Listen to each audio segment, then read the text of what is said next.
Welcome to Tech This Way.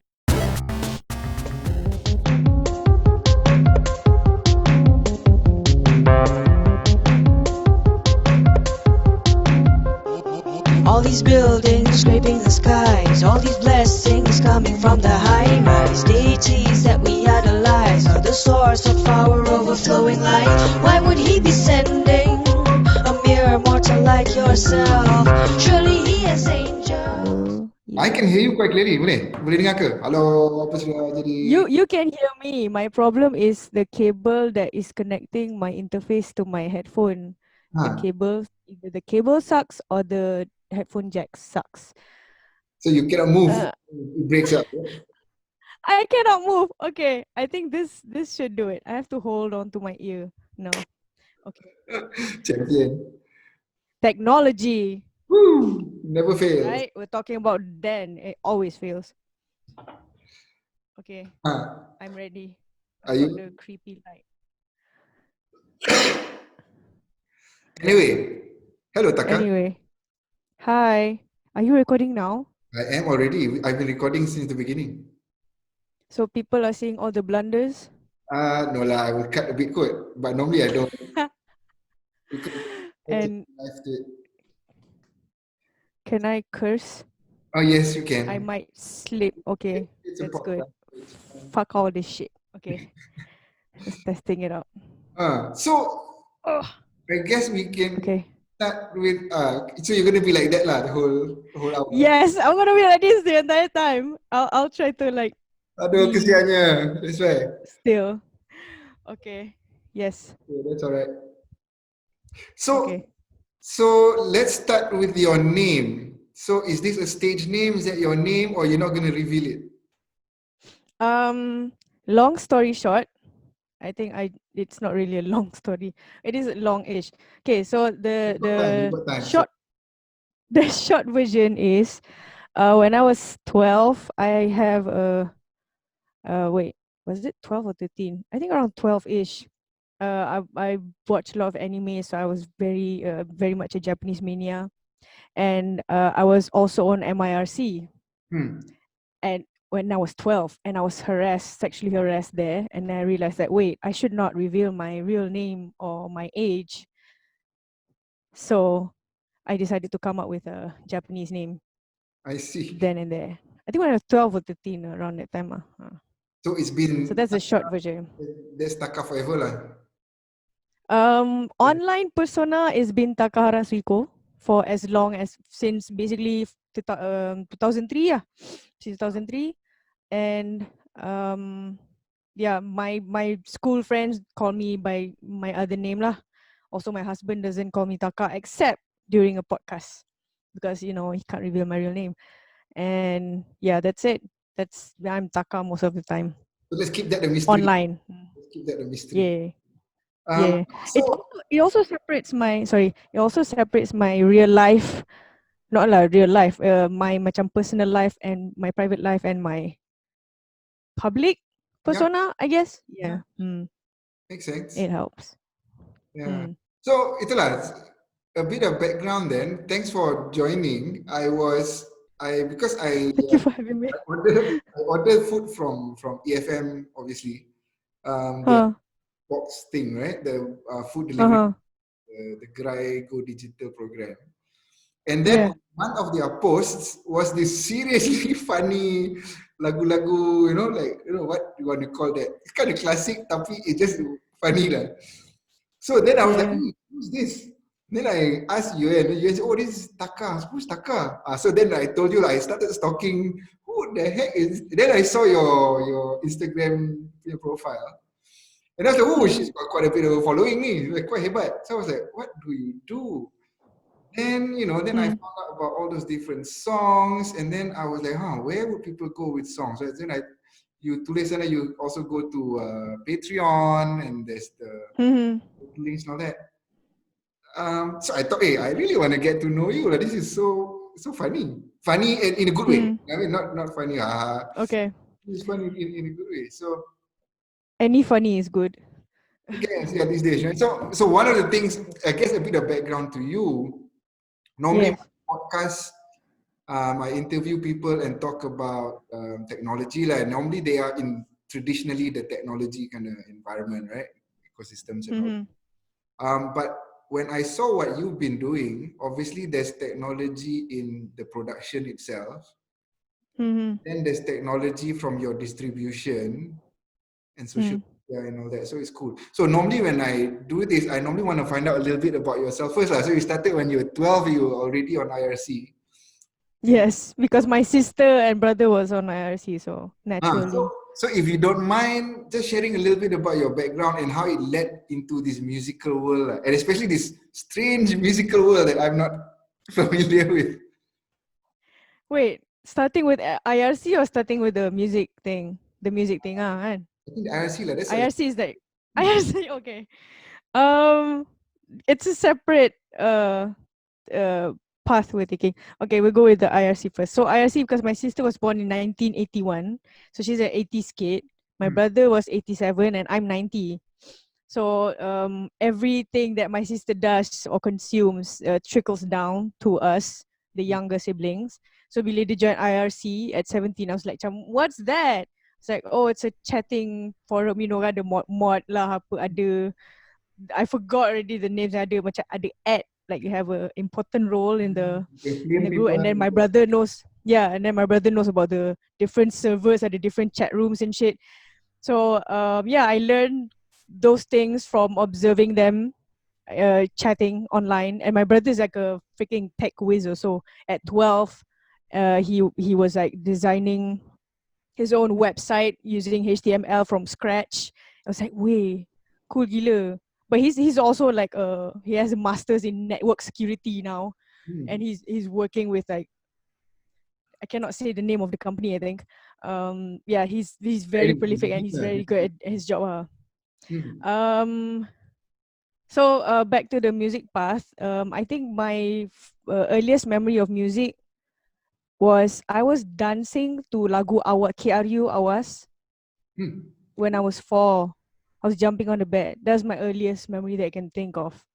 I think I was 4. I could be 6. You know, we don't remember shit when we were young, but I remember that clearly, like one of the earliest memory.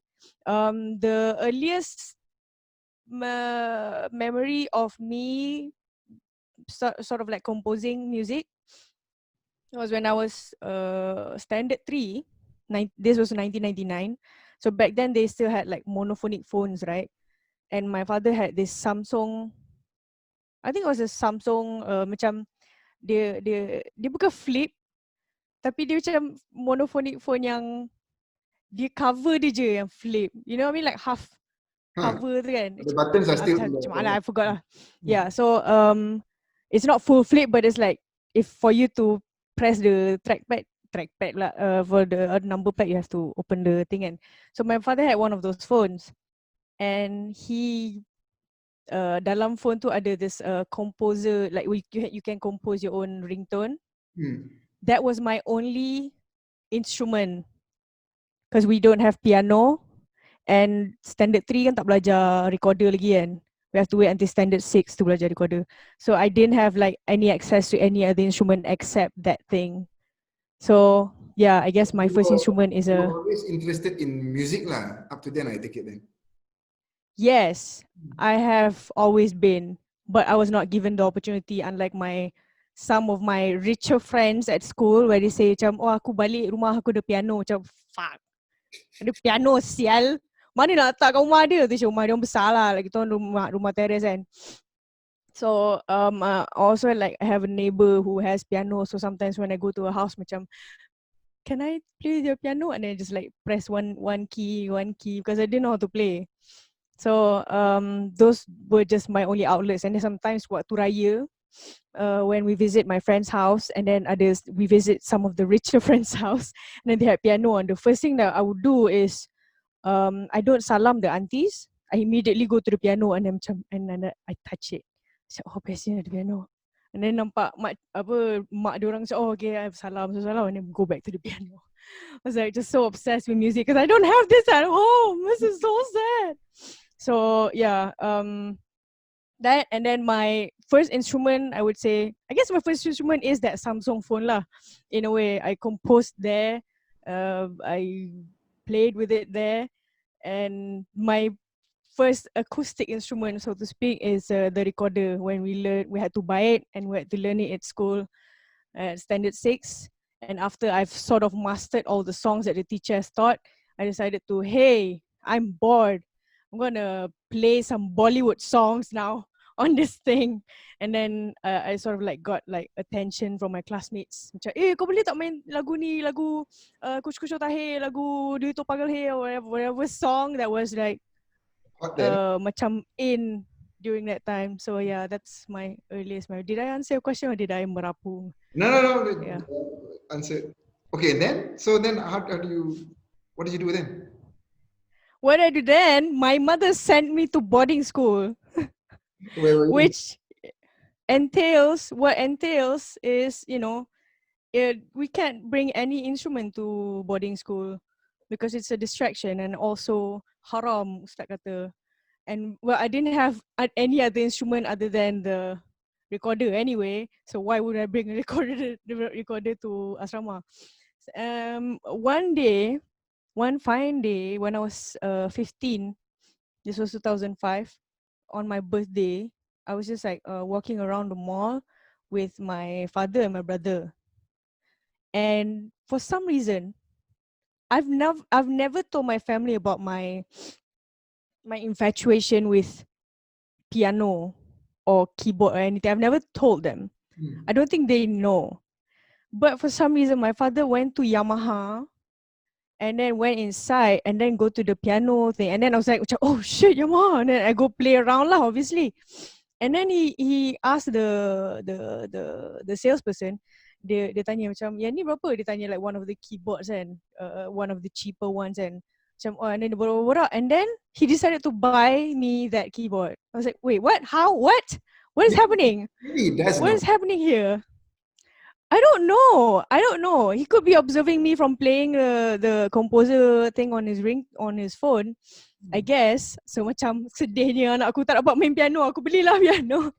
It could be that. Or it could be the the parents actually talk behind our backs and the mother of the of the friends that I have that had piano like tell my father. I don't know. I don't think that is true. I think the more likely one is, he saw his daughter is like very interested in sounds and music on his phone, monophonic phone, so he decided to buy one. Could be, I don't know. So But with your first keyboard, it unleashed you. Apa?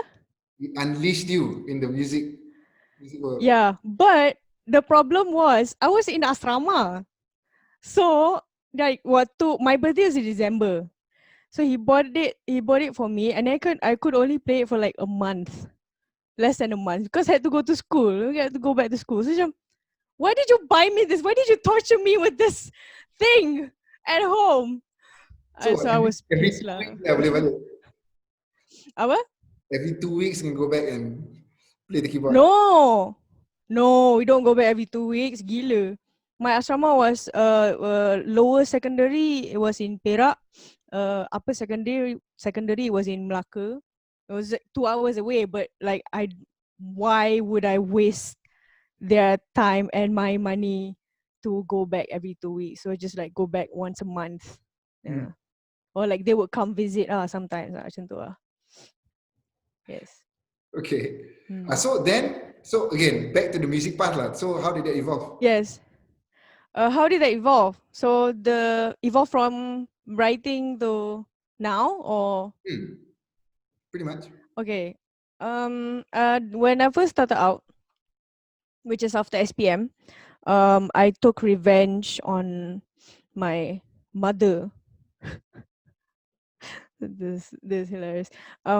Because she told me like I wanted to buy a guitar, and I wanted to seluduk masuk asrama kan. And the guitar was like, I just wanted to buy a 70 ringgit guitar kapuk that I found dekat like macam pergi outing asrama kan. So macam so 70 ringgit guitar kapuk. Ma, can I buy this?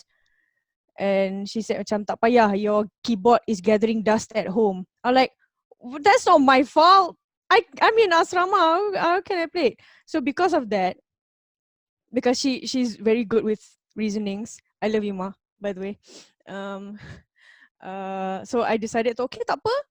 Habis SPM, I sort of like, took my revenge by playing the keyboard all night long on full volume. So it annoyed the hell out of them, I think. But I just like keep on churning songs from there. And I had like the first time I played, because I didn't know how to play piano. So I only play like with one hand, with my right hand, with my left hand. And we didn't have YouTube back then to, you know, look up tutorials or whatever. So I just played whatever. I'm just gonna do this the way I feel. I'm not gonna look up the right way to do it, because if you want to play piano, you have to use two hands. That's the normal thing, the normal route people go down to. But to me, macam, I have just to do this on my own. So I have to like experiment ways of learning. And by doing that, I came up with compositions without me realizing that they are called compositions. So from there, because I don't have any basic in music theory, even now I refuse to learn music theory, because I feel like if I do, then it's going to constrain my creativity, and limitation breeds creativity, people say. So I maintain that in my production until now, thanks to that moment of being lost at like, how Oh, do I tackle this that's it. instrument? Whatever, fuck it, I'll do it anyway, any way I can. So it helps in that way. It helps mold my music also. So I noticed then there is a band part of it, and then you perform solo. What's going on? The band part, the solo part, wah penatnya pegang keyboard ni. You can Okay, put it down. Well, I'm not saying anything. I'll not ask. okay, tak apa. Uh, Kita tengah nak azan. Macam kan? Wait, jangan, haram. Perempuan azan. So it started off with a solo project, because I was kicked out of a cover band after we've only this thing is after we only like jammed once, because they found like I was a bit too outspoken about the band name, which was shit. The band name was like two sides of a coin. Like, why two sides of a coin? Why not three sides of a coin? Why not the third side of a coin? That would be more interesting. But no, macam, we want two sides of a coin. Okay. And then tahu-tahu je dekat Loyat, because I found them on Loyat forum. So tahu-tahu je when I checked out the Loyat forum, the thread, they immediately changed. We want male vocalists only. Underscore underline, italics, bold. It's like, oh, kau hajar sial dia ni. And I got so mad, I decided to fuck all y'all. I'm gonna make my own band, a one-woman band. And since then, I just like because I was watching a bunch of YouTube musicians as well. So the few YouTube musicians that I looked up to were Natalie Dawn, Julia Nunes, and Lauren O'Connell. So what they did was when they record their own songs, because macam Julia, waktu tu she was in her college dorm, so she doesn't have access to drums. So she just fetch her water bottle, her pillow, whatever things, and she just like use those things as beats and drums. I was like, wait, you can do that? You don't have to buy drums? Huh? This is a revelation for me. And she played all the instruments by herself. She played ukulele most of the time. And Lauren plays bass and drums and guitar semua tu. And Natalie Dawn pakai kasut lah, pakai kuali. All these people like using all these household items. It sort of like opened up a new avenue for me to explore. And because of that, I was like, this is limitless. I can do all of these things on my own, as long as I record them one by one and then layer them on the video editing program lah. So that's how my approach for music started.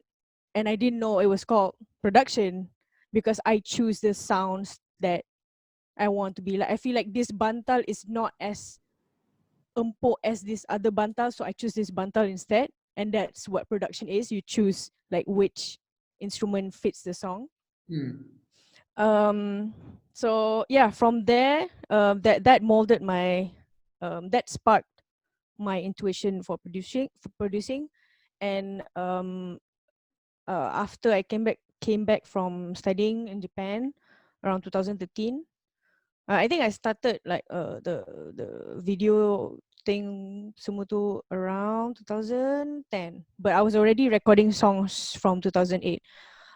So 2010, 2013, I came back.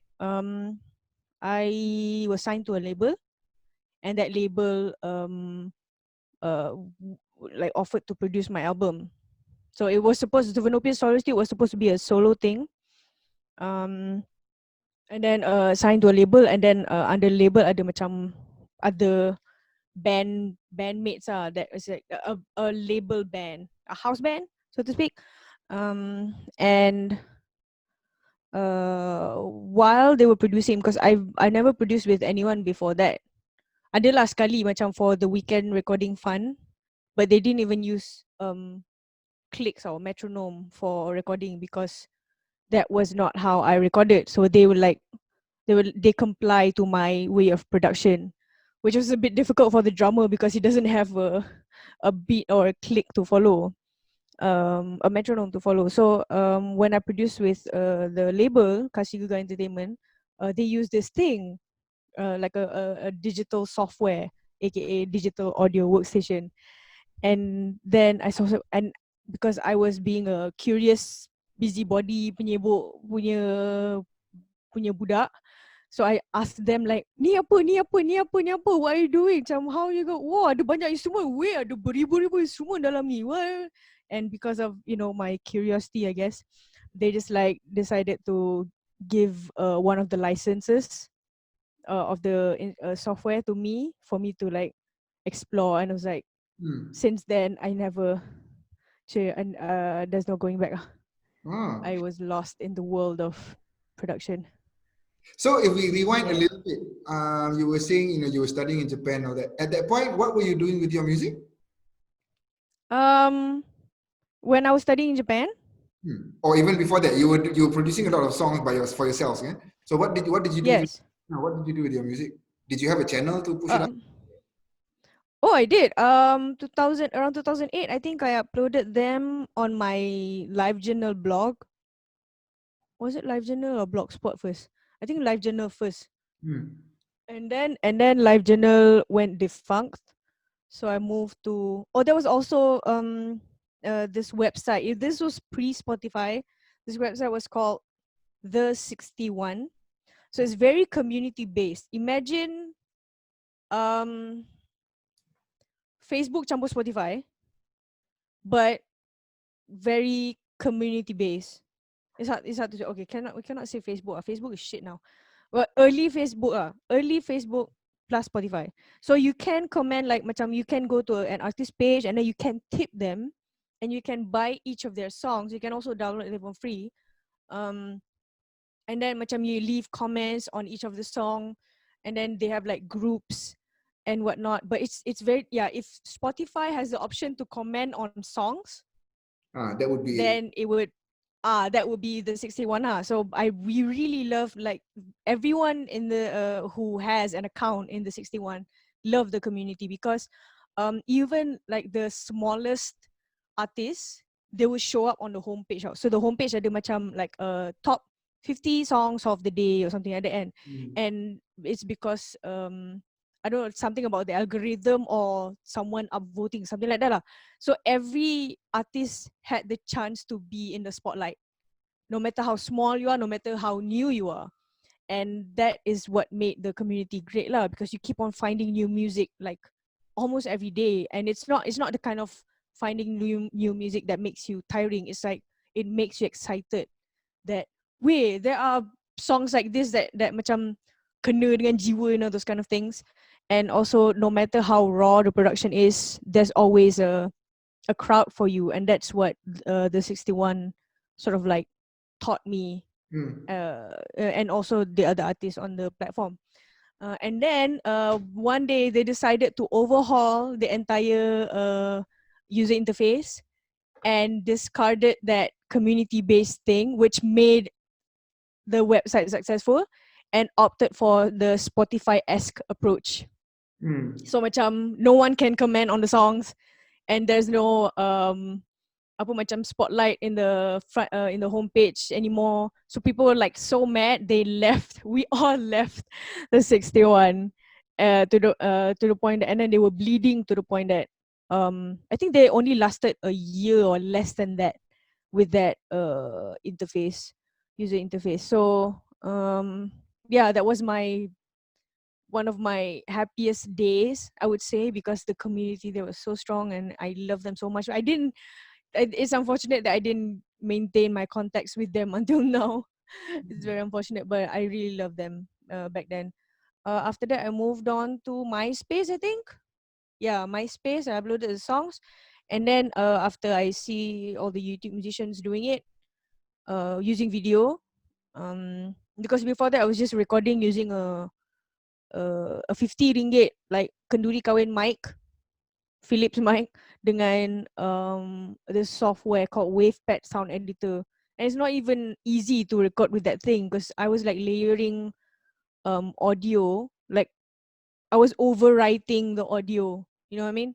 Instead of having different layers and comp them together, I was like recording everything in one layer. I was like recording on top of another, which is not helpful. I don't know why I did that because there was another software called Audacity and a lot of people use it. But I was like, this is too complicated. I don't like this. I go back to WavePad Sound Editor. And when I moved to Japan, I was like, okay, I'm gonna buy a video camera because I want to be like those YouTube musicians. So I bought a video camera, and that's when my YouTube archival days of phase started, because I've gotten too many hardware crashes over the years that I was like devastated that I cannot just write songs and then lose all my shit because of a hardware crash or my phone died on me ke apa kan. So I decided to archive. I use YouTube as an archive site lah because waktu tu Dropbox, Google Drive semua tak ada lagi, and they only have like that was it. Sorry. Are your account still there with all your old songs? Yeah, ada. Yeah, ada. youtube.com/Takahara Suiko. It's still like since the earliest day I don't private any of my old videos because I want to one day look at them and cringe. You were shit back then, but that's okay. You're better now. That's growth. Yeah, that's growth. Okay. Okay, did I answer your question? I was like rambling. No, can continue. Okay, so then, so at that point, so you were just doing it out of your love for music, lah, right? Just it wasn't love. no. It wasn't love. Macam some people say I have music is my passion, whatnot. To me, it was just a necessity. Like makan, tidur, buat music. I had to do it or else I go crazy. So I had to mandi or else I'll stink. I have to eat or else I go hungry. I have to do music or else I go crazy. Because it's a way for I found this is a recent epiphany. Me doing music is a way for me to process and organize what I've consumed. Macam previously I just say, oh, I write music whenever I'm angry and pissed. Most of the time is during that time of the month. And it's true. And then I realized that, like recently I realized, oh, is this a way for me to sort of like compartmentalize my emotions properly, and also to not dwell on things.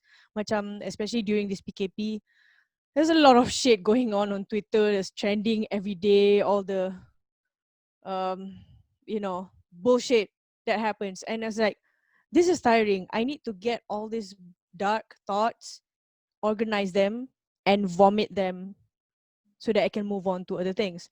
And the only way for me to do that is to do music lah. So macam beep, beep, beep, beep, beep, and it comes out in the form of a song. So that's what was the question again? I zoned out. Sorry. I ate Maggie much during asrama. Okay. No, I was going to ask that. So, what inspires you with your music? Like, I think you answered that instead. Okay, what inspires me to do music?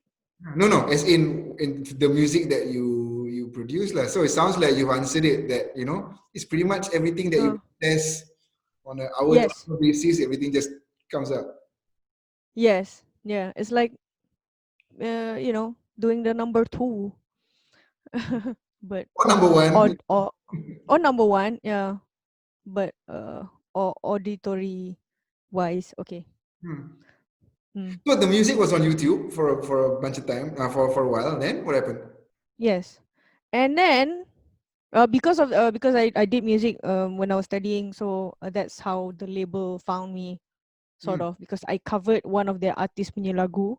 So I covered one of the artists was Go Gorilla, who Sorry, had a this was song in Japan, Outlaw. or Sorry? this was in Japan or in Malaysia? I covered their song when I was in Japan. But I was like already macam lagi berapa bulan nak balik Malaysia, lagi berapa bulan nak graduate lah macam tu. Hmm. So Alhamdulillah. So I covered that song and then they found me, and then when I came back, I think sometime before I came back, I submitted my entire Bandcamp discography. So instead of there's this competition, do you know the weekend sessions? No. Okay, so there's this online platform called the Weekend Sessions where they archive independent musicians from Malaysia, but recent years they are also archiving bands from around the region. Hmm. So they had this thing called the Weekend Recording Fund, and they require bands or artists to send one song, one demo for them to judge, and then lepas tu macam they basically use the fund to produce your next single lah. Single meaning macam 2 songs, but like a physical CD with 2 songs. Hmm. Instead of sending one song, I sent them a link to my Bandcamp, bandcamp.com, which had like 50 over songs. So it was like a lot of songs on there because I was like writing songs like 2-3 times a week. Whenever I just want to run away from my doing my homework, so I just like I don't want to do homework, I'm going to write songs. So because of that, I just like kumpul all the songs and then just send them the link. And because of that, they chose me. Macam, weh, Mina ni ada hantar kita the whole discography tu. Gila apa. So Huh. I was very thankful that they chose me because of that, because like, well, you asked for one song. I actually didn't comply to their peraturan lah. But they accepted me anyway. So okay, So that's which cool. songs did they And produce? because, I sorry? mean, which songs did they put on their single? What songs I put on the single? No. Which songs did they put? Since they were supposed to choose just one, right? Oh no. So they were judging based on the songs, Hmm. but Oh, the it's next up one they will to, produce. yeah. So it's up to me which songs I want them to record, and I chose Warkah Pendeka and the song Narcissus. Yeah. So the single is called Warkah Narcissus. Because Okay. it's just those 2 songs. Hmm. Yeah. So that must have been quite exciting. It was for the first time, because like this is my first time entering a studio. This is crazy. I also don't know how to record things, and they said like I have to pakai mic, and then kena jarak ni lah, like you have to apa jari kelingking this distance I never comply to this rule even until today, because it's like, why do I need to do this? Why should I give a shit? As long as you know as long as I can get the voice that I want. But because of that rule, because of this annoying rule, I decided to vocal produce my own vocals, so that macam people cannot complain if my vocals are shit or macam pecah ke apa, because I'm doing this on my own now. Yeah. So after that, what was the question again? So what happens after I that? got what happens after that? I got distracted because I have to hold this I know. headphone cable on my head. After that, wait, what was the question? Yeah. So now exciting times. You have now produced a single. Yes. Okay. And then the label found me, approached me, and then said, "Hey, you want to make an album? Sure." and the rest is sort of history. But my contract with the label was only 3 years. So after that, I went independent. Yeah, I was supposed to answer about the band. Yeah, I found the band So the band was on the before or after? during the label punya period, because it's sort of like a house band. So ada lagi dua artis, which is Aizat Amdan and Amir Jahari on the label. And they also use the same bands during live performances. So I was like, okay, let's do this. And then I think what made me different from the other two was because the other two, they were very acoustically influenced. Whereas mine was like, I was looking up to this female producer called Kimbra Johnson. I don't know if you know Gautier and Kimbra. No. You used to know. Okay. Oh, that, yes. Oh, Goti. Yeah. Yes. Interesting video Yeah, too. Gautier. Yeah. So the female that was in the video, Kimbra, is my favorite. I think my number one muse slash influence as to why my music is the way it is today. So Kimbra, I was like observing her a lot, and because she's my age, so I feel I aspire to be that. Padahal macam she's my age, macam I need to catch up. But yeah, so she does this thing with a looper, this vocal looping machine called Voice Live Touch. So she did an entire song. She performed an entire song just by using her vocals. So she made a beats. She laid down the beats, and then the loop of having like the bass, and then so ditukar like vocal effects for her voice to sound like a bass, and then to sound like a synth apa semua tu. And she did that with that one song called Settle Down. It was a performance with under Spotify back in 2013. Wait, 2000. Wait, no, 2011 or 2012. So I saw the video. I was like, shit, I need to have that looper. So I bought that thing. And then Is that the one with all so the since then, different boxes, is it? The light boxes. oh no, it's not that one. This is this thing. I have it here. It's That. a MIDI controller, but that one is a vocal looping machine. It's a vocal designer sort of. So because of that, I followed her since. And when she performed with a band, like she has this electronic band now, and the band that was given to me by the label was like acoustic, but also they were eager to do something different. So when I showed my producer at the time, Anas, macam Anas asked me like, Taka, how do you see yourself performing? And then I was like, it's I feel like it's far fetched, but I like how Kimbra performs in this particular video. I think it was two-way street. I remember the visuals of the video, but I forgot the the link. If I can show you it to you now, I would. But yeah. What? Nanti you tell So me. that okay. So that's the that video. Like I showed Anas that video, and then he said like, yeah, let's do this. And I was glad that he allowed the band to be that way, like very electronic, which is different from the other two bands. And and he supported my vision of doing this thing during the time when Malaysia was not yet open to doing that.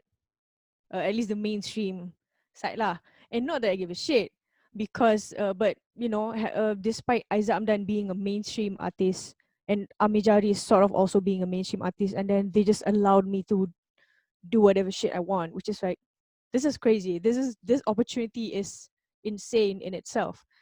Because if you inhibited my creativity then and there, then I wouldn't have joined this label. But because they saw my craziness through my YouTube videos, they know what they're getting themselves into by signing me. So they was like, yeah. I was sort of like a guinea pig for Anas also, because he's used to working with his brother Isaac, and he knows the mainstream industry through and through. But when it comes to like the independent, the crazy experimental one, I was like the guinea pig, and I was like glad that he allowed me to do all those things. So because of that, I got my bandmates, and after I left the label, Anas moved to Kota Kinabalu because he got married and he moved there to be with his wife. And Pito, my bassist, Anas was the guitarist. Pito, the bassist, he had a baby, so he had to like work on a full-time job. So macam, okay, we understand. It's okay. You can focus on that. So what's left was myself, Ruvi, the drummer, Kemat, the sequencer, the person who plays the sequences, and Ariana, the guitarist. And then after that, Bijan, Bijan, our current sort of music producer, music director slash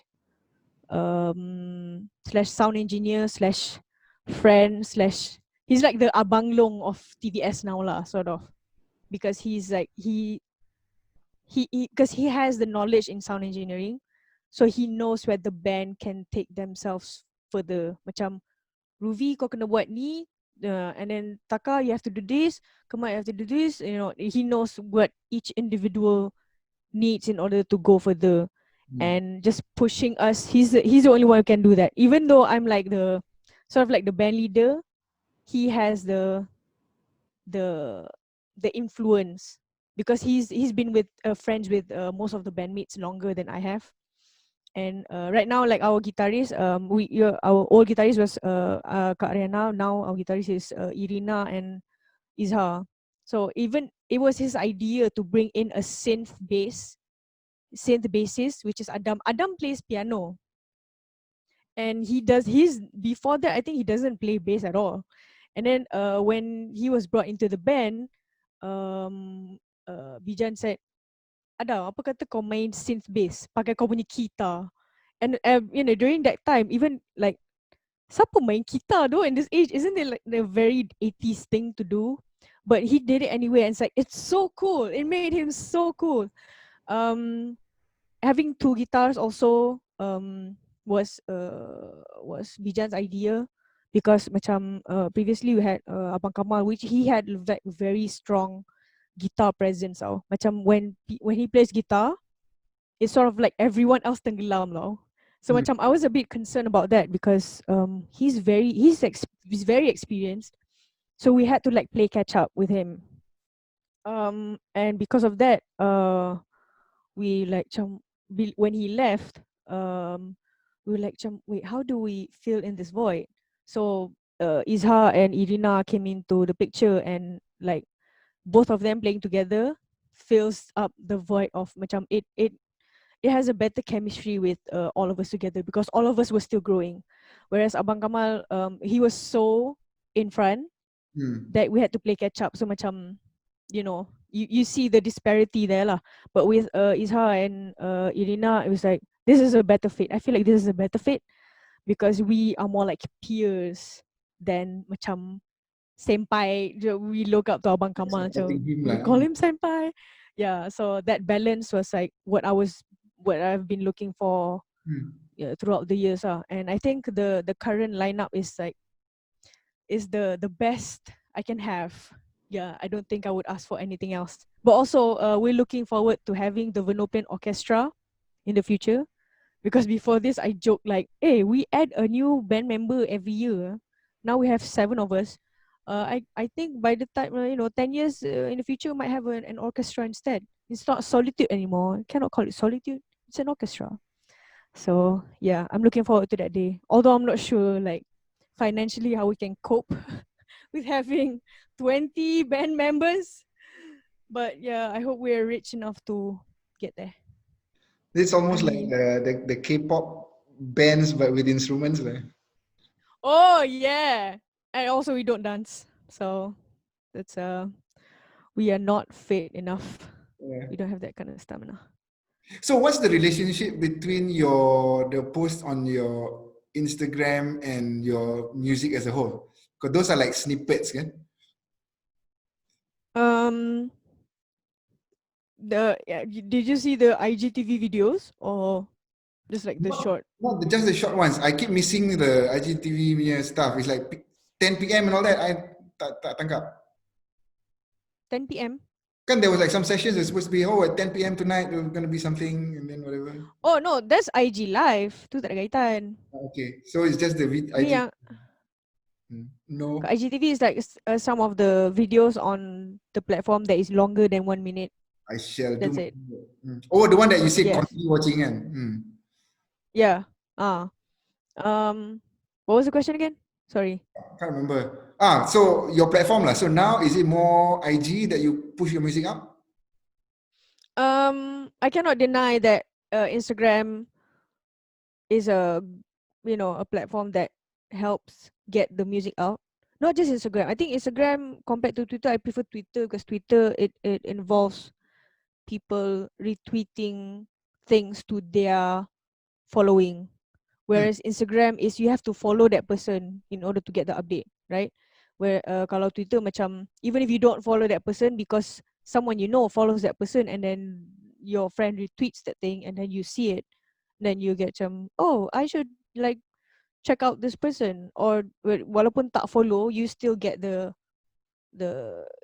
spread, the kind of the kind of virality, what's the word, macam you get to spread your music further and wider than you do if you were to post it on Instagram macam they just on the comments like person A would tag their friend to macam kau tengok video ni, macam tag their friend and they watch it, so it's more like you're bringing people into your bubble, and Twitter is more like you burst your bubble and everything flies everywhere.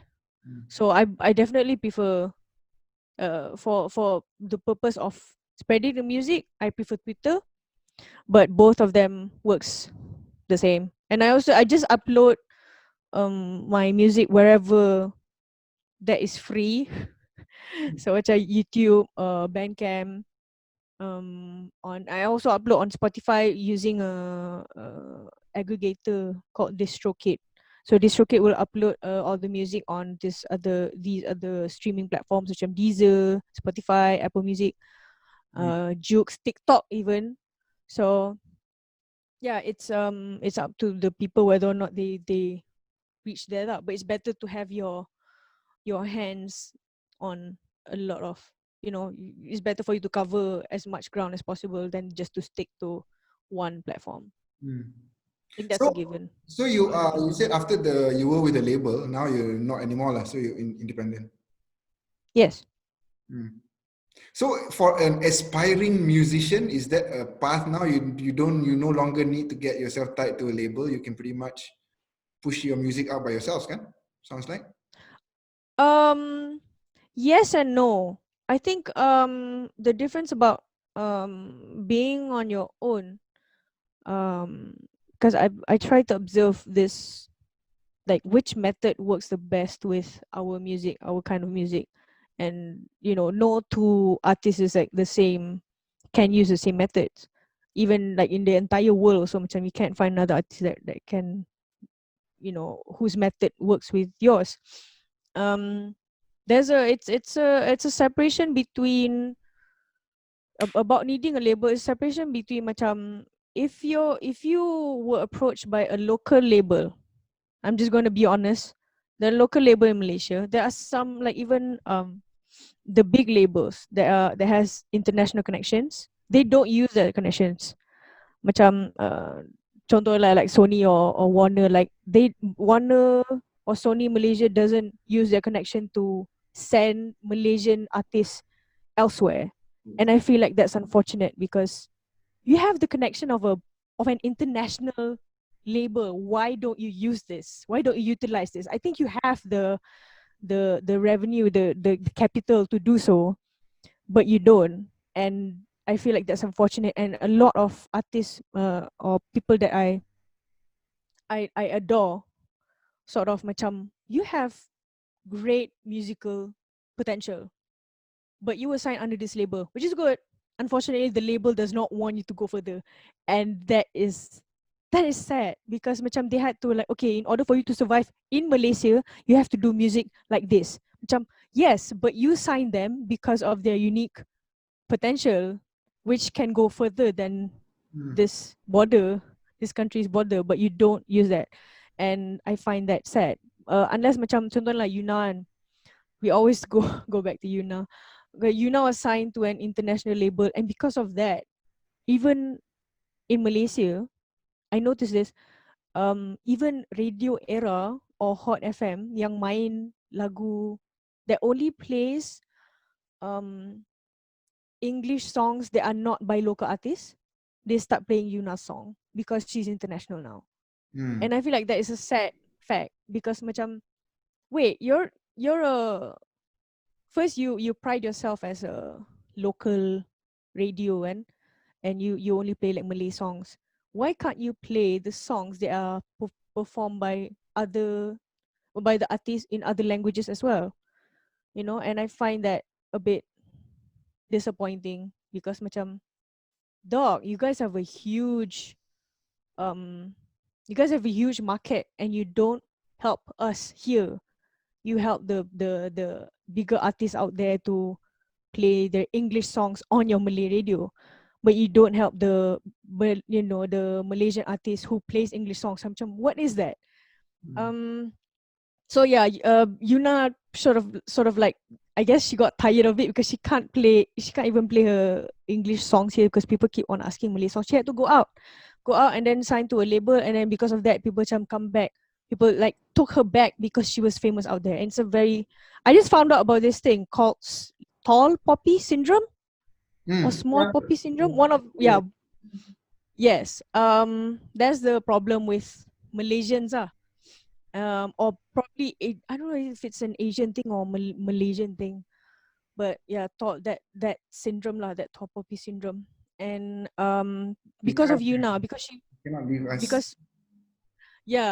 Because she was under a label in the US, which another thing that I noticed, the difference between label here and there is the label there, they give you money, they give you like a starting, like when you sign this contract, you get this lump sum of money, but you also have to make an album, right? Which means you don't have to think about paying your rent, about paying your mortgages, about buying food, because you already have all this money that is in your bank account for you to spend whenever. But your job right now is just to make a song. You know what I mean? Yeah. Whereas Malaysian labels, you have to make a song first. We're not gonna pay you anything yet. You're gonna make a song first. We're gonna see how it goes, and then we'll make another song after 2 months. So within those like 2-3 months, you have to perform this single song non-stop. But also you have to play some other songs. You have to do covers. You cannot do your own songs, and that's the sad truth that I'm spilling on this podcast. I hope they don't listen to this, but whatever. But yeah, so there's a difference between it's a very different audience. It's okay. Sorry. It's a very different audience. But it's but it's fascinating that's the way the industry works.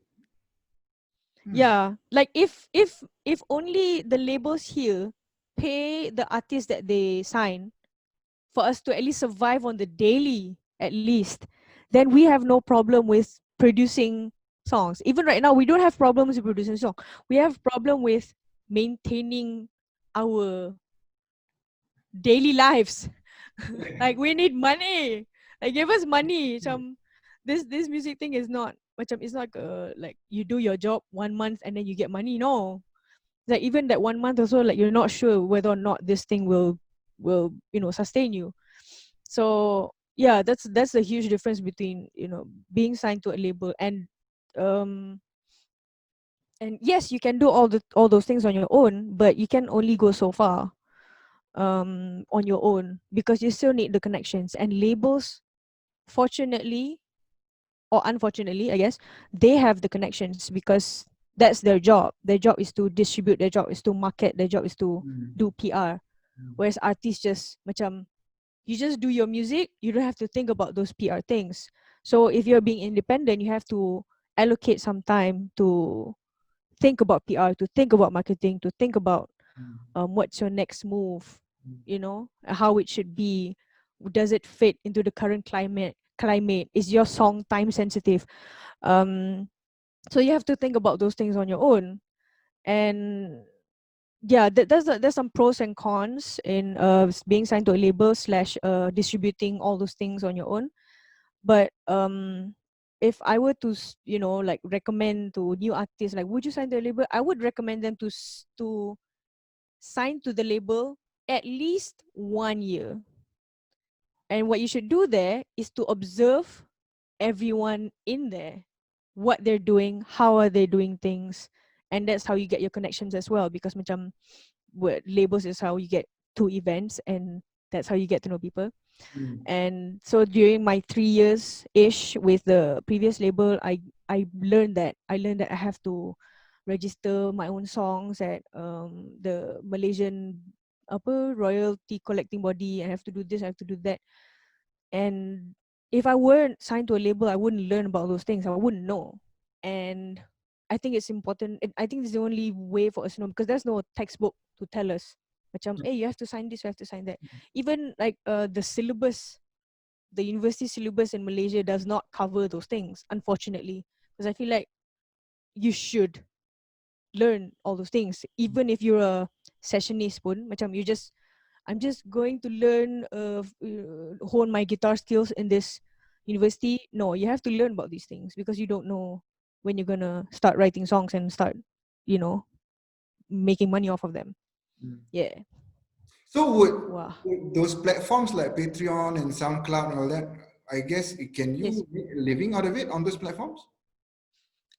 In Malaysia, I don't think so. Mm. I'm just gonna be a pessimist and say I don't think so, because Patreon is not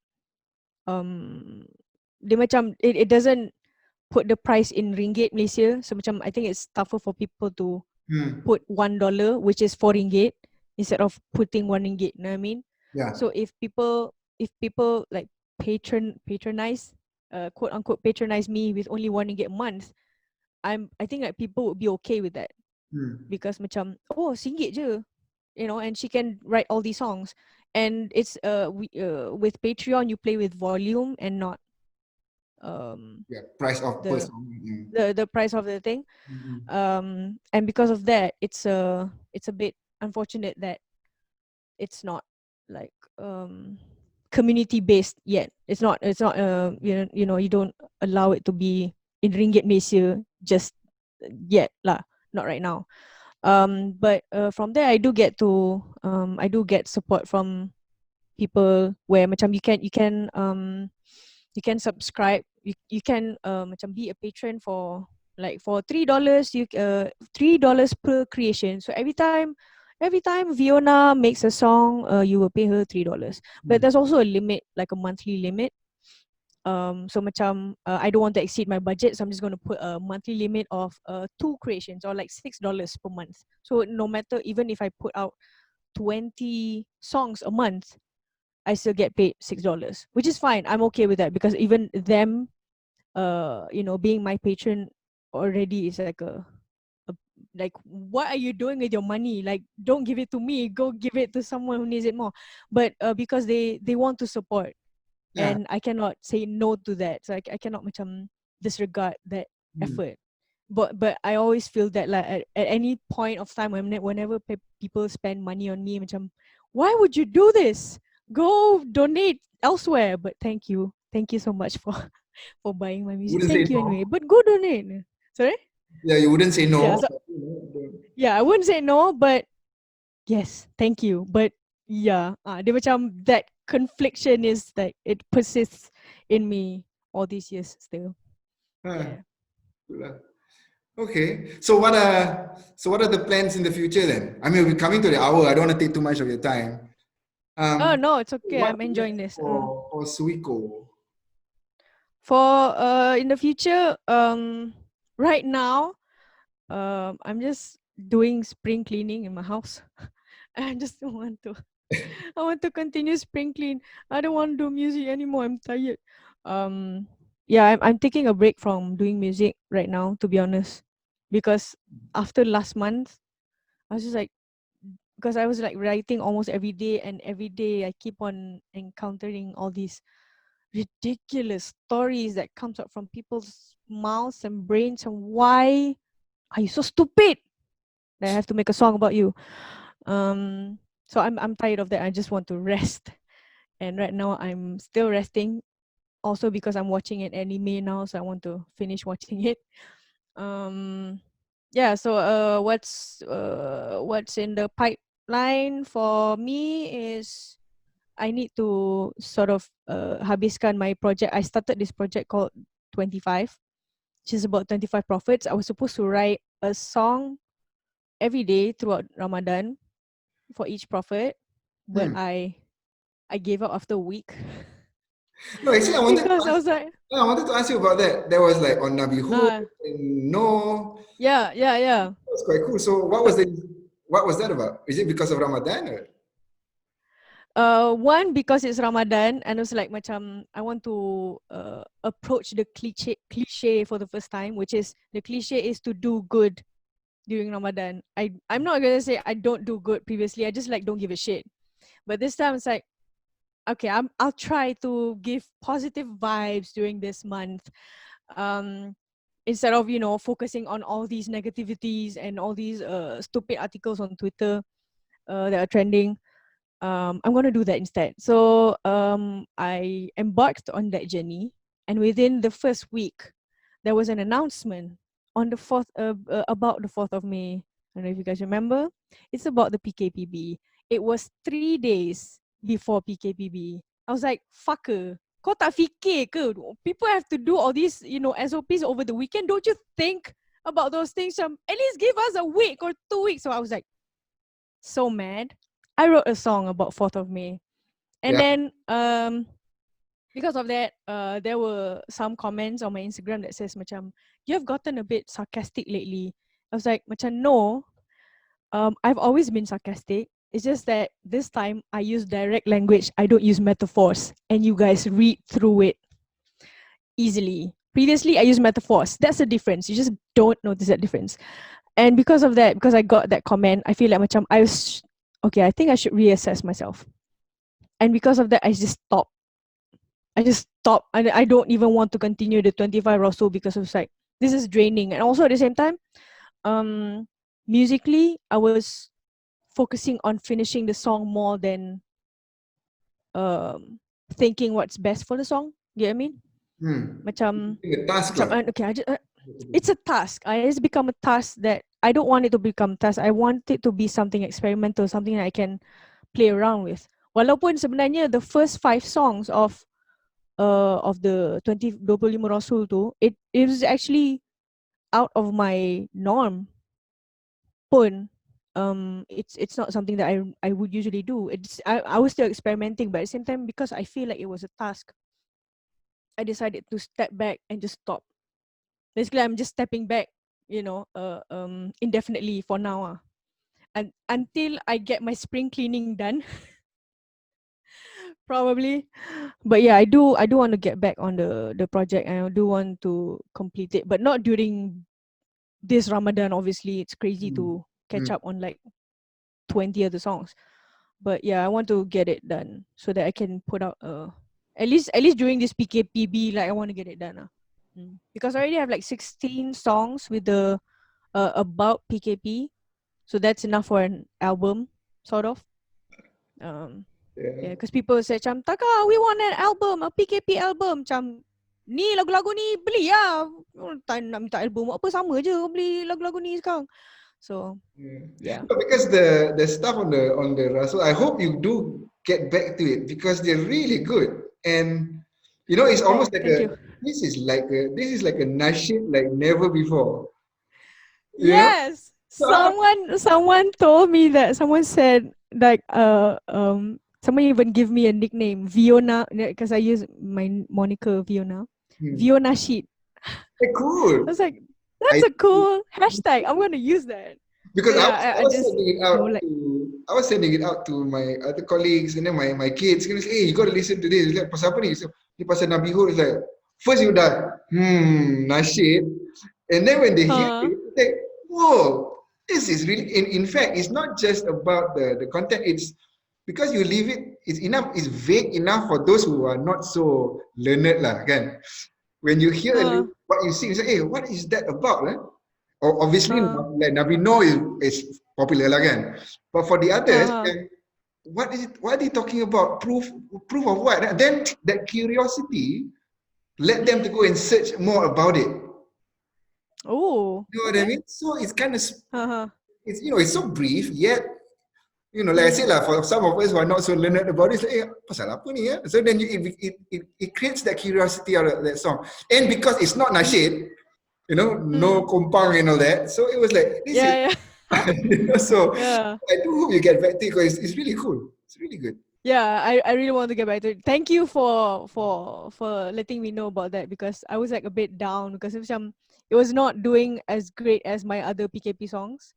But also at the same time, I was like trying to tell myself like, this is your experimental side, exploring things, so you shouldn't expect people to like it immediately. And thank you so much for letting me know, for telling me about those things, because now I'm slightly more inspired to continue. Because it's just not from a music standpoint, you know what I mean? Yeah. The music is good lah. Of course, it has to start with the music, right? So thank you. I try. But the content itself is like, it's very, I don't know, it makes it very yes, it's like it's not your conventional nasyid lah kan. But you'll be surprised how nasyid has evolved over the years. They have guitars now. They have guitars. They have like traps. Serious. I was like, one day I listened to like this song on the radio lah. Macam, was it like, kat mana dah radio pasang. Macam tanya, macam ni lagu apa ni? Lagu nasyid. What? Wait, and then I hear they say, macam, Alhamdulillah, Subhanallah. Macam, wait, what? I thought I heard a trap sound in there, and I had guitars, and I had beats. Like, what is this? What is happening? Things are evolving. I'm not used to this. So yeah, since then I was so baffled, but at the same time, that sounds shit. I'm gonna make a better nasyid song.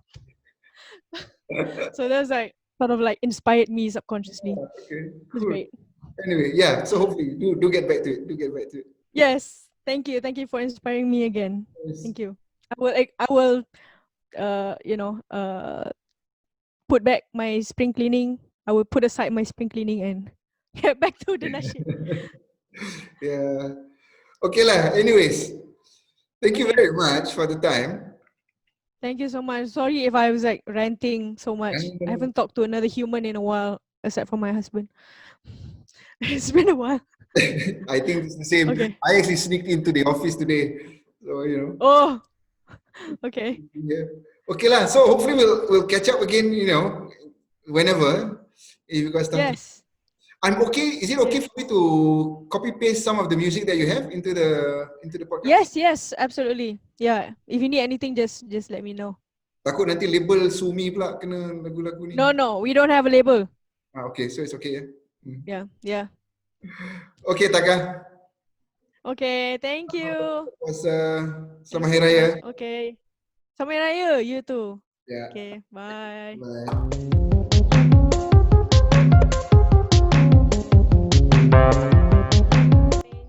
Betul, you've not used Zoom before?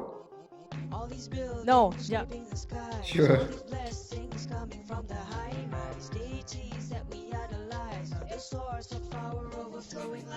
Why would he be sending a mere mortal like yourself? Surely he has angels. Test. Hello. Oh, so pro lah. Boleh dengar? Hello. Can you hear me? Yes. Okay. I hope. Boleh. Because you're talking. Just talk. I'm just test. using the PC punya microphone sahaja. Can you hear me? Okay. Yeah, my cable is being shit. Alamak, kena tukar. Tak apa, no hurry. We're not in a hurry. Hello. Hello, boleh ke dengar? Is it better now?